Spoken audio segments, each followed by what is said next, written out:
दोस्तों, आप सभी लोग कैसे हैं? उम्मीद करते हैं आप सभी लोग ठीक हैं। दोस्तों, आप सभी का मेरे YouTube चैनल क्राइम की कहानी में स्वागत है। आज की कहानी एक ऐसी व्यक्ति की है जिसने अपनी वर्दी का उपयोग कर अपराध छुपाना चाहा। दोस्तों, आप सबसे अनुरोध है चैनल को सब्सक्राइब करें, चैनल लाइक करें और कमेंट करें। अपने दोस्तों के साथ शेयर जरूर करें। बहुत से लोग हैं जो सब्सक्राइब नहीं करते हैं। आपके सहयोगी से मुझे हिम्मत मिलती है, इसलिए कंजूसी ना करे। कहानी शुरू करते हैं। नीलम और सब इंस्पेक्टर जयराम सिंह रिश्ते में भाई बहन लगते थे। इसके बावजूद उन्होंने अवैध संबंध बना लिए।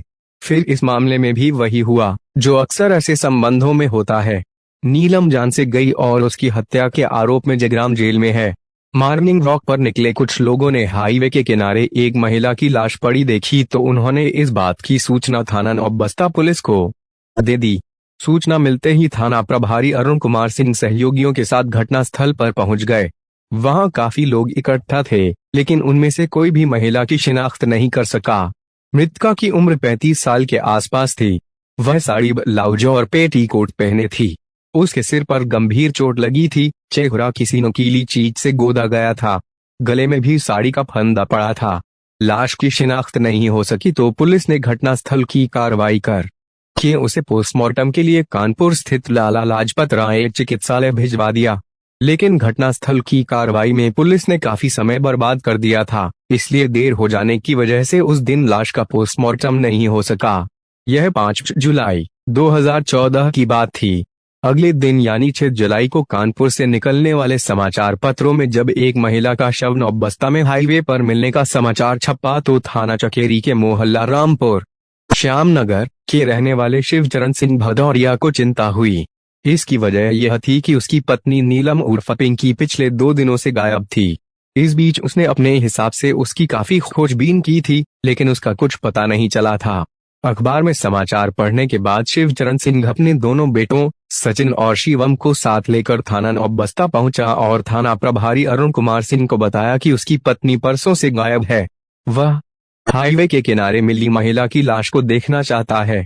चूंकि शव पोस्टमार्टम हाउस में रखा था, इसलिए थाना प्रभारी ने उन लोगों को एक सिपाही के साथ वहां भेज दिया। शिवचरण सिंह बेटों के साथ वहां पहुंचा तो लाश देखते ही वह फूट फूट कर रो पड़ा, क्योंकि वह लाश उसकी पत्नी नीलम की थी। उसके दोनों बेटे सचिन और शिवम भी मां की लाश देखकर रोने लगे थे। इस तरह हाईवे के किनारे मिले महिला के शव की शिनाख्त हो गई थी। लाश की शिनाख्त कर शिवचरण सिंह बेटों के साथ थाने आ गए। थाना प्रभारी अरुण कुमार सिंह ने शिवचरण से पूछताछ की तो उसने बताया कि उसकी पत्नी नीलम 4 जुलाई की शाम 4 बजे से गायब है। घर से निकलते समय उसने बच्चों से कहा था कि वे उनकी स्कूली ड्रेस लेने दर्जी के यहाँ जा रही है। उधर से ही वे घर का सामान भी ले आएगी, लेकिन वह गई तो लौट कर नहीं आई। आज सुबह उसने अखबार में महिला के शव मिलने की खबर पढ़ी तो वह थाने आया और पोस्टमार्टम हाउस जाकर देखी तो पता चला कि उसकी तो हत्या हो चुकी है। हत्या किसने की होगी, इस बारे में तुम कुछ बता सकते हो? थाना प्रभारी अरुण कुमार सिंह ने पूछा। साहब, हमें संदेह नहीं, पूरा विश्वास है कि नीलम की हत्या सब इंस्पेक्टर जयराम सिंह ने की है। वह हमारे बड़े भाई का चचेरा साला है। उसका हमारे घर बहुत ज्यादा आना जाना था। उसके नीलम से अवैध संबंध थे। पीछा छुड़ाने के लिए उसी ने उसकी हत्या की है। वह अपने परिवार के साथ बरा में रहता है। इन दिनों उसकी तैनाती लखनऊ में है। शिवचरण सिंह ने जैसे ही कहा कि नीलम की हत्या सब इंस्पेक्टर जयराम सिंह ने की है, थाना प्रभारी अरुण कुमार सिंह ने उसे डांटा। तुम्हारा दिमाग खराब है। नीलम की हत्या नहीं हुई है। मुझे लगता है उसकी मौत एक्सीडेंट से हुई है। पोस्टमार्टम रिपोर्ट आएगी तो पता चल जाएगा कि वह कैसे मरी है। पोस्टमार्टम रिपोर्ट के अनुसार नीलम की हत्या बड़ी ही बेरहमी से की गई थी। उसकी मौत सिर की हड्डी टूटने से हुई थी। उसके चेहरे को चाकू की नोक से गोदा गया था। गला भी साड़ी से कसा गया था। पोस्टमार्टम रिपोर्ट से साफ हो गया था कि नीलम की हत्या हुई थी। इसके बावजूद थाना प्रभारी अरुण कुमार सिंह ने हत्या की रिपोर्ट दर्ज नहीं की। इसका मतलब था कि जयराम सिंह ने सिफारिश कर दी थी। विभागीय मामला था, इसलिए थाना प्रभारी अरुण कुमार सिंह उसका पक्ष ले रहे थे। हत्या के इस मामले को दबाने की खबर जब स्थानीय अखबारों में छपी तो आईजी आशुतोष पांडेय ने इसे गंभीरता से लिया। उन्होंने इस मामले को लेकर थाना प्रभारी अरुण कुमार सिंह से 2 बार बात की, लेकिन उसने उन्हें कोई उचित जवाब नहीं दिया। इसके बाद उन्होंने क्षेत्राधिकारी ओम प्रकाश को इस मामले की जांच करके तुरंत रिपोर्ट देने को कहा। क्षेत्राधिकारी ओम प्रकाश ने उन्हें जो रिपोर्ट दी उसमें सब इंस्पेक्टर जगराम सिंह पर हत्या का संदेह व्यक्त किया गया था। थाना प्रभारी अरुण कुमार सिंह ने जो किया था उससे पुलिस की छवि धूमिल हुई थी, इसलिए आईजी आशुतोष पांडेय ने उन्हें लाइन हाजिर कर दिया और खुद 10 जुलाई को थाना नौबस्ता जा पहुंचे। उन्होंने सब इंस्पेक्टर जगराम सिंह को थाने बुलाकर पूछताछ की और उसे साथ लेकर घटना स्थल का निरीक्षण भी किया। मृतका नीलम और जगराम सिंह के मोबाइल फोन की कॉल डिटेल्स निकलवाई गई तो उसमें नीलम के मोबाइल फोन पर अंतिम फोन जगराम सिंह का ही आया था। दोनों के बीच बात भी हुई थी। इसके बाद नीलम का फोन बंद हो गया था। नीलम के मोबाइल फोन की अंतिम लोकेशन थाना चकेरी क्षेत्र के श्यामनगर की थी। कॉल डिटेल से पता चला कि जगराम और नीलम की रोजाना दिन में कई बार बात होती थी। कभी कभी दोनों की घंटों बातें होती थीं। सारे सबूत जुटाकर आईजी आशुतोष पांडेय ने सब इंस्पेक्टर जगराम सिंह से नीलम की हत्या के बारे में पूछा तो उसने स्वीकार कर लिया कि साले की मदद से उसी ने नीलम की हत्या की थी और लाश ले जाकर नौबस्ता में हाईवे के किनारे फेंक दी थी। जगराम सिंह ने अपना अपराध स्वीकार कर लिया तो थाना नौबस्ता पुलिस ने शिवचरण सिंह भदौरिया की ओर से नीलम की हत्या का मुकदमा सब इंस्पेक्टर जगराम सिंह और उसके साले लक्ष्मण सिंह के खिलाफ दर्ज कर लिया। इसके बाद जगराम सिंह ने नीलम की हत्या की जो कहानी सुनाई वे जिस्म के नाजायज रिश्तों में जिंदगी लेने वाली थी। उत्तर प्रदेश के जिला फतेहपुर के कस्बा खागा के रहने वाले राम सिंह के परिवार में पत्नी चंदा के अलावा 2 बेटे पप्पू, बबू और बेटी नीलम उर्फ पिंकी थी। राम सिंह पक्का शराबी था। अपनी कमाई का ज्यादा हिस्सा वह शराब में उड़ा देता था। बाप की देखा देखी बड़े बेटे पप्पू को भी शराब का शौक लग गया। जैसा बाप वैसा बेटा। पप्पू कुछ करता भी नहीं था। नीलम उर्फ पिंकी राम सिंह की दूसरे नंबर की संतान थी। वह सयानी हुई तो राम सिंह को उसकी शादी की चिंता हुई। उसके पास कोई खास जमा पूंजी तो थी नहीं, इसलिए वे इस तरह का लड़का चाहता था जहां ज्यादा दान दहेज न देना पड़े। उसने तलाश शुरू की तो जल्दी ही उसे कानपुर शहर के थाना चकेरी के श्यामनगर रामपुर में किराए पर रहने वाला शिवचरण सिंह भदौरिया मिल गया। शिवचरण सिंह शहर के मशहूर होटल लिटिल में चीफ वेटर था। राम सिंह को शिवचरण पसंद आ गया। उसके बाद अपनी हैसियत के हिसाब से लेन देन करके उसने नीलम की शादी शिवचरण सिंह के साथ कर दी। नीलम जैसी खूबसूरत पत्नी पाकर शिवचरण बेहद खुश था। हंसी खुशी से समय गुजरने लगा। समय के साथ नीलम 2 बेटों सचिन और शिवम की मां बनी। बच्चे होने के बाद खर्च तो बढ़ गया, जबकि आमदनी वही रही। शिवचरण को 5,000 रुपए वेतन मिलता था, जिसमें से 2,000 रुपए किराए के निकल जाते थे। 1,000-1,500 रुपए नीलम के फैशन पर खर्च हो जाते थे। बाकी बच्चे रुपयों में घर चलाना मुश्किल हो जाता था, इसलिए घर में हमेशा तंगी बनी रहती थी। पैसों को लेकर अक्सर शिवचरण और नीलम में लड़ाई झगड़ा होता रहता था। रोज रोज की लड़ाई और अधिक कमाई के चक्कर में शिवचरण ने नीलम की ओर ध्यान देना बंद कर दिया। पत्नी की किचकिच की वजह से वह तनाव में भी रहने लगा। इस सबसे छुटकारा पाने के लिए वह शराब पीने लगा। संयोग से उसी बीच शिवचरण के घर उसके बड़े भाई के चचेरे साले यानी नीलम की जेठानी प्रीति के चचेरे भाई जगराम सिंह का आना जाना शुरू हुआ। जगराम सिंह अपने परिवार के साथ बड़ा कॉलोनी में रहता था। वह हेड कांस्टेबल था, लेकिन इधर प्रमोशन से सब इंस्पेक्टर हो गया था। उसकी ड्यूटी लखनऊ में दर्जा प्राप्त राज्य मंत्री सुदीप रंजन सेन के यहाँ थी। नीलम जगराम सिंह की मीठी मीठी बातों और अच्छे व्यवहार से काफी प्रभावित थी। एक तरह से नीलम उसकी बहन थी, लेकिन 2 बच्चों की मां होने के बावजूद नीलम की देहयष्टि और सुंदरता ऐसी थी कि किसी भी पुरुष की नीयत खराब हो सकती थी। शायद यही वजह थी कि भाई लगने के बावजूद जगराम सिंह की भी नीयत उस पर खराब हो गई थी।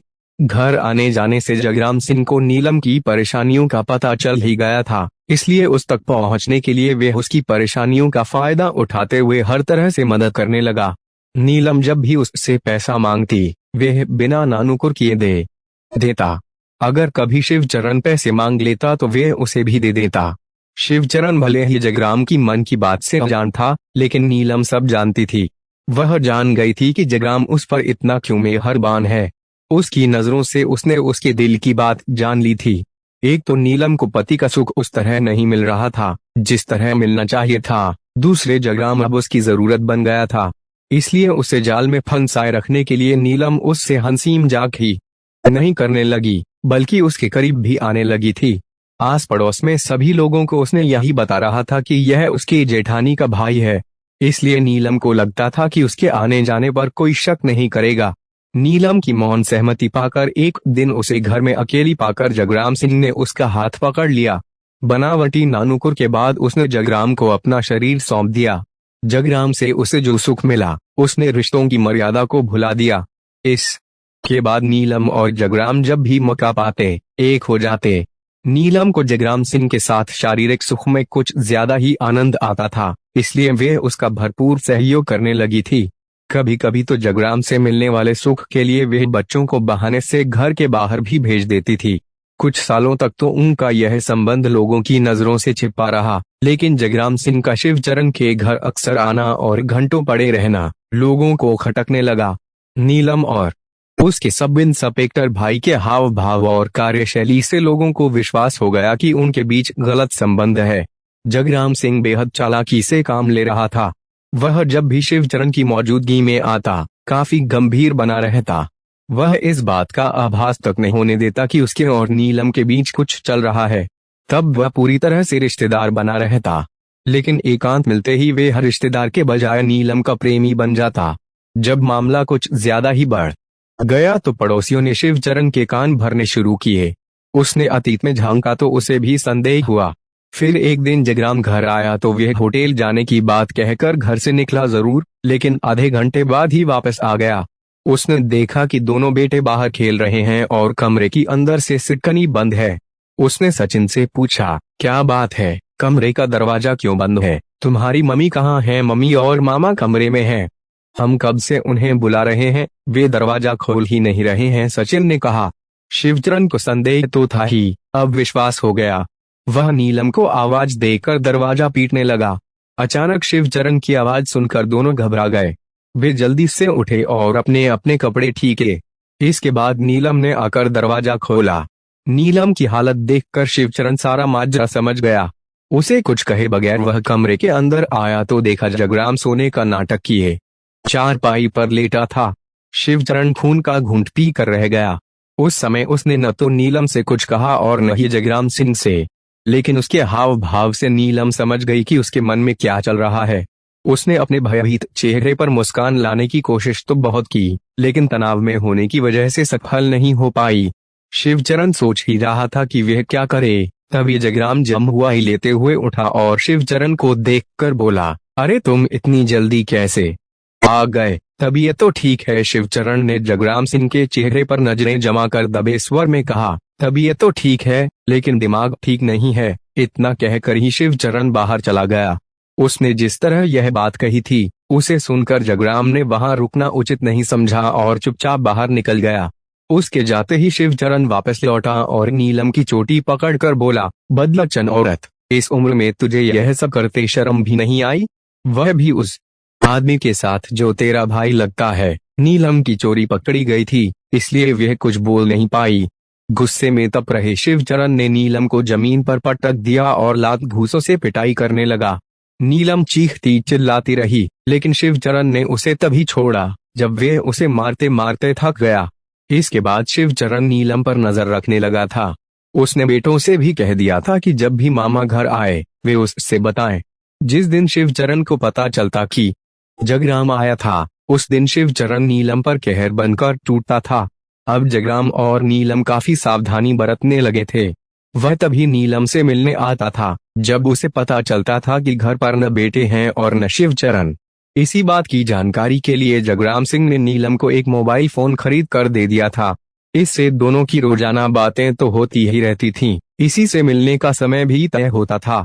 एक दिन शिवचरण ने नीलम को जगराम से बातचीत करते पकड़ लिया तो मोबाइल फोन छीनकर पटक दिया, लेकिन अगले ही दिन जगराम ने उसे दूसरा मोबाइल फोन खरीद कर दे दिया। काफी प्रयास के बाद भी शिवचरण नीलम और जगराम को अलग नहीं कर सका तो उसने जगराम के घर जाकर उसकी पत्नी लक्ष्मी से सारी बात बता दी। इसके बाद जगराम के घर कलह शुरू हो गई। यह कलह इतनी ज्यादा बढ़ गई कि लक्ष्मी ने बच्चों के साथ आत्मदाह करने की धमकी दे डाली। पत्नी की इस धमकी से जगराम डर गया। उसने पत्नी से वादा किया कि अब वे नीलम से संबंध तोड़ लेगा। उसने नीलम से मिलना कम कर दिया तो इससे नीलम नाराज हो गई। इधर उसने पैसों की मांग भी अधिक कर दी थी, जिससे जगराम को परेशानी होने लगी थी। एक ओर जगराम सिंह अपनी पत्नी और बच्चों को छोड़ नहीं सकता था, दूसरी ओर अब नीलम से भी पीछा छुड़ाना आसान नहीं रह गया था। वह बदनाम करने की धमकी देने लगी थी। उसकी धमकी और मांगों से तंग आकर जगराम सिंह ने नीलम से पीछा छुड़ाने के लिए अपने साले लक्ष्मण के साथ मिलकर उसे खत्म करने की योजना बना डाली।